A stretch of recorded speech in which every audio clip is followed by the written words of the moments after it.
Hey everybody, it is February 7th, 2008. I am Sonic Suns, and I'm doing a brief little thing after my previous absence and stuff. I just did the Arkham Asylum video, and now on to Creative Commons. Basically just getting the word out on this thing. So there's a guy called Lawrence Lessig. He's a constitutional professor type person and all that, and there's got a whole bunch of other people in this room. There's Stallman, his new thing, and anyway. But I basically first came in, so I was in this concept, particularly the Creative Commons thing, is a Lessig thing more than anybody else's. And his book, Free Culture. And the cool thing about this book, one of the cool things about this book, is it's available for free online.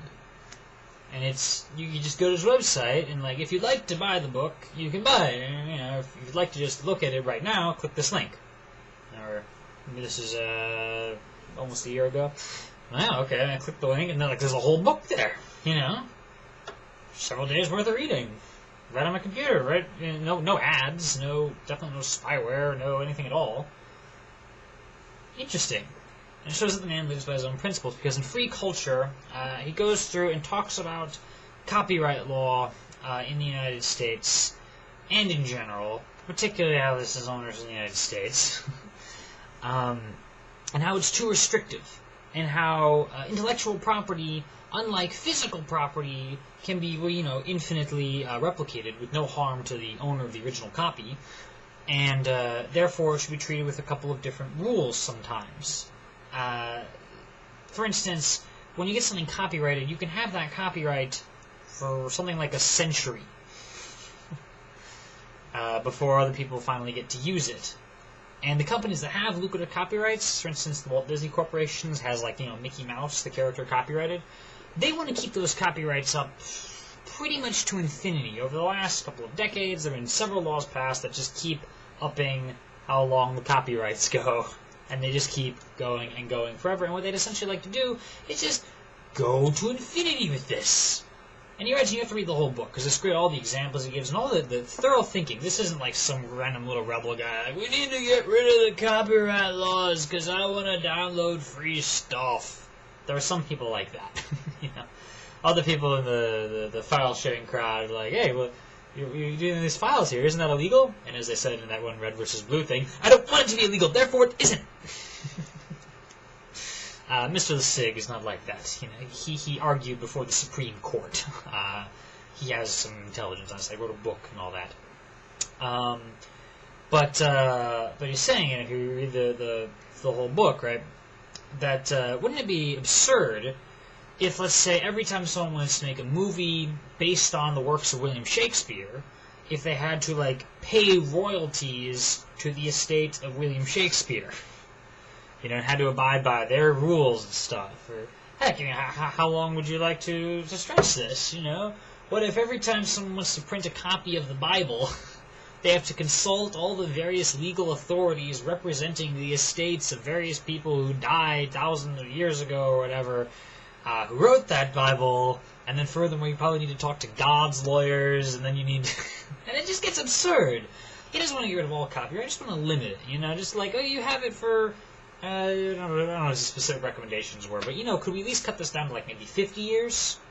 50 years should be enough for your copyright, and then it can go public domain, you know, particularly in this modern age, things keep moving faster and faster. Anyway, and it's not just big companies who are controlling their own stuff, you know, and prohibiting anybody else from making a Mickey Mouse cartoon or whatever. It's big companies kind of controlling other people's stuff and prohibiting them from... This is to say, a lot of people who, you know, maybe you write a book or whatever, and it sells moderately well, and, you know, it's in the bookstore, and then it goes away, and then maybe it's in used bookstores, and then 10, 20 years down the line, whoever wrote it is not using it, doesn't care about it. Maybe he's dead by this point, you know, but it is still under copyright.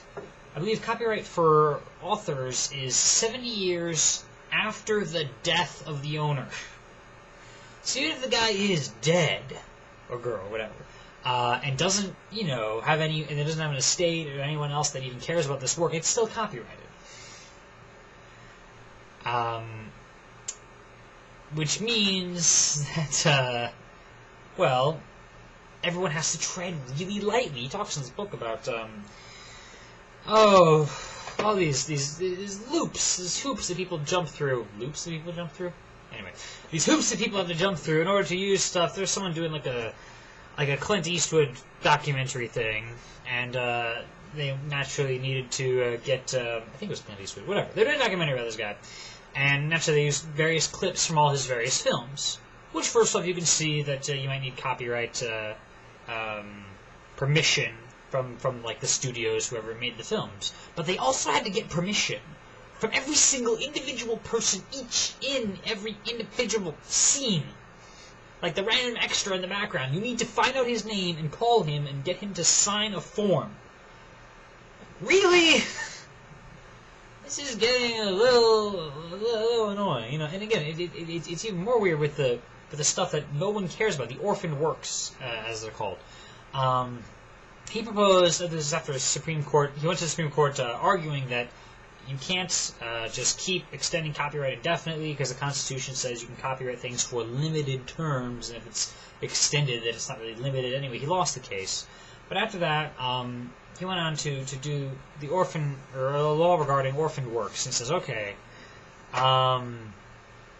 something like you're copyrighted, you know, for 50 years or whatever. Gee, I wish I knew the exact term.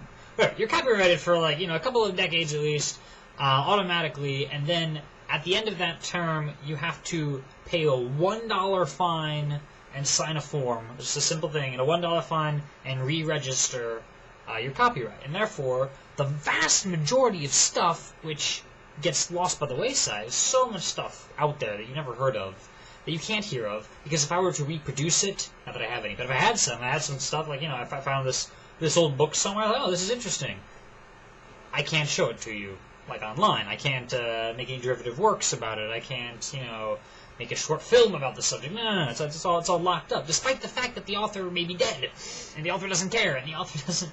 Oh, great. So he proposed a law, and it was like, so you have to pay a $1 fine after, like, 50 years. And all the big companies with lots of copyright stuff stringently opposed this law. They beat it down and stopped it from ever becoming... They opposed the bill, stopped it from becoming a law. Actually, that is interesting in the book when he says, you know, that's when I realized they weren't trying to protect their own copyright so much as they were trying to lock away everyone else's stuff. They don't want people to have access to each other's ideas, or they might come up with good ideas, and they might... Oh my gosh. You know, it's pretty crazy stuff. But he made this thing called Creative Commons. It's very simple. If you've ever seen a copyright notice, it says copyright, whatever the year, all rights reserved. That is, you have various rights as a copyright owner, and you can choose to either reserve those rights or to forfeit those rights. You can, like, as the owner, just like, you know, I officially declare this thing is in the public domain. And public domain is what they call it when anybody can use it for any reason. There's no limitations at all. Once you do that, it's in the public domain. It's great. You know, anyone can use it. So Creative Commons is a sort of midway step between full-on copyright and public domain stuff, which may be a little too lenient for a lot of people. And that is some rights reserved. And you come up with this simple thing. Basically, all he does, because there's nothing complicated to this, the Creative Commons people, they work out the lawyerly side of this. That is to say, they've had some lawyers draft up the exact text of an exact Creative Commons license so it, like, holds up in court or whatever such things are necessary. And then it's up to the creators, people who made a random little video or short story or something, you make something, and you can just label your stuff with the Creative Commons thing. I remember looking around this when I was first, like, coming to realize this idea and trying to figure out how to, like, register. You don't need to register, actually. You just kind of label it in any sort of which way, and that makes it a Creative Commons thing. And you've, you know, forfeited some of your rights. And hopefully that actually works out, which is what a few people have done, what I have done, right?